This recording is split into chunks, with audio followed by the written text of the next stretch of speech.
Welcome to an Avatar video. In this video, we will be exploring the immortality theory in Avatar. Not the blue one. If you're looking for that, you're on the wrong channel. Chapter 1. Kyoshi. In the Rise of Kyoshi novel and the Shadow of Kyoshi novel, Kyoshi joins a group of Daofei called the Flying Opera Company. Daofei are basically a fancy way to say Earth Kingdom criminals. One of the members of the group is an old, surprisingly buff man named Lao Gi, or Lao Ge. Is he gay? Hard to say.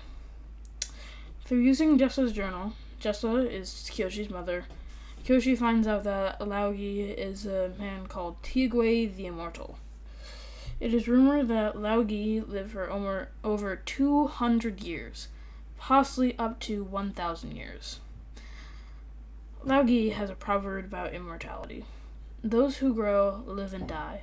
The stagnant pool is immortal, while the clear-flowing river dies an uncountable number of deaths.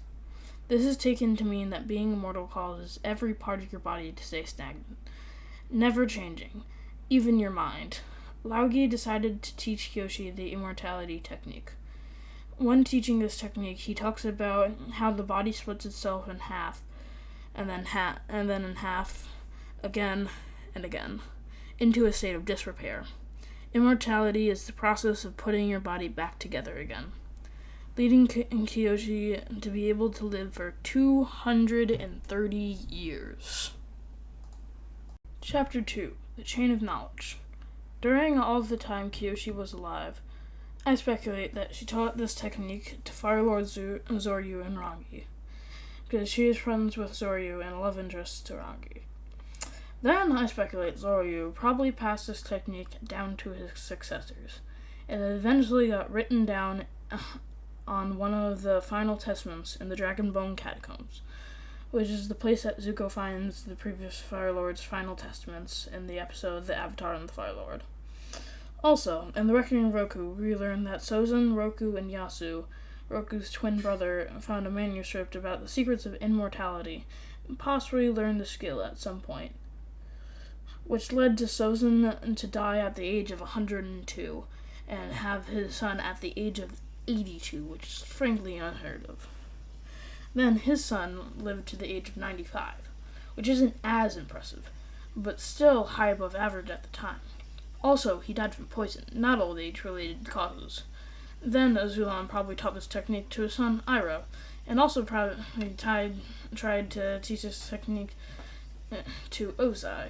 But he was too hot-tempered, pun intended, to learn it.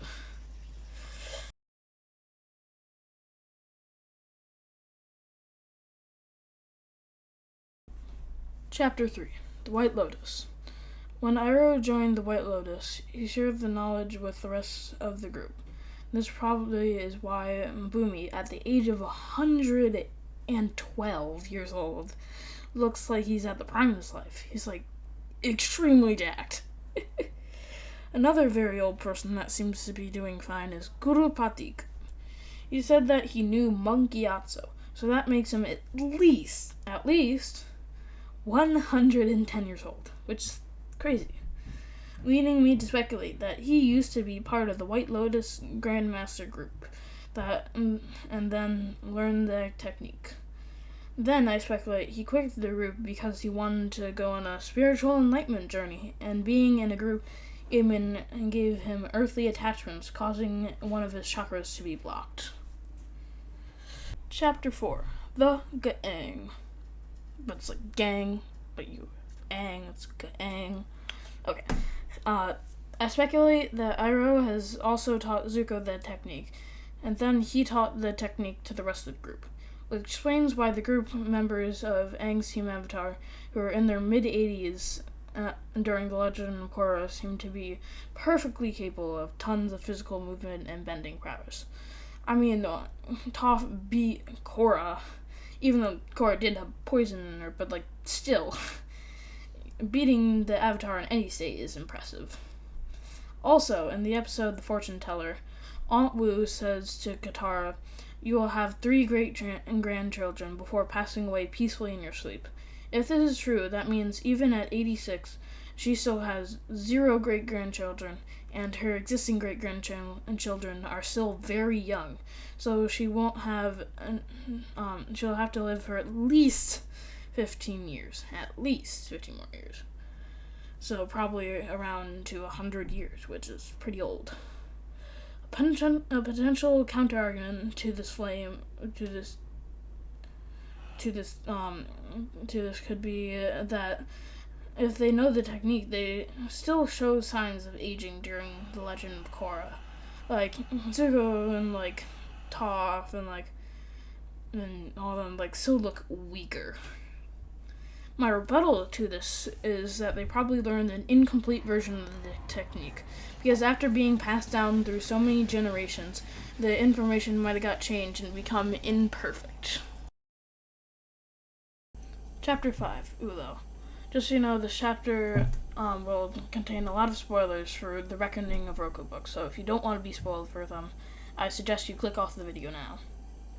Another potential immortal is found in the Reckoning of Roku. Chief Ulo of the Lambak clan is the oldest person in the clan by a mile. At one point during the book, in a conversation with Roku, he says, "Yes, Avatar Roku, I've lived a long time, but never had a chance to meet your prior incarnations," which mean we'd have to be at least 260 years old for that to be true, because he said prior incarnations, plural, meaning that he has had a chance to meet multiple avatars, which would mean that he is older than Kyoshi and possibly even older than Lao Gi, which is crazy. And the craziness is compounded by the fact that we don't know who he got taught by, and the island he lives on is a very secretive island and tries to stay hidden. So it's not like he could have learned from someone outside of the clan. So he might have been self-taught for this technique and be able to perfect it more than even Avatar Kyoshi herself, which is crazy. Goodbye, Avatar nerds. See you on the next video. Security!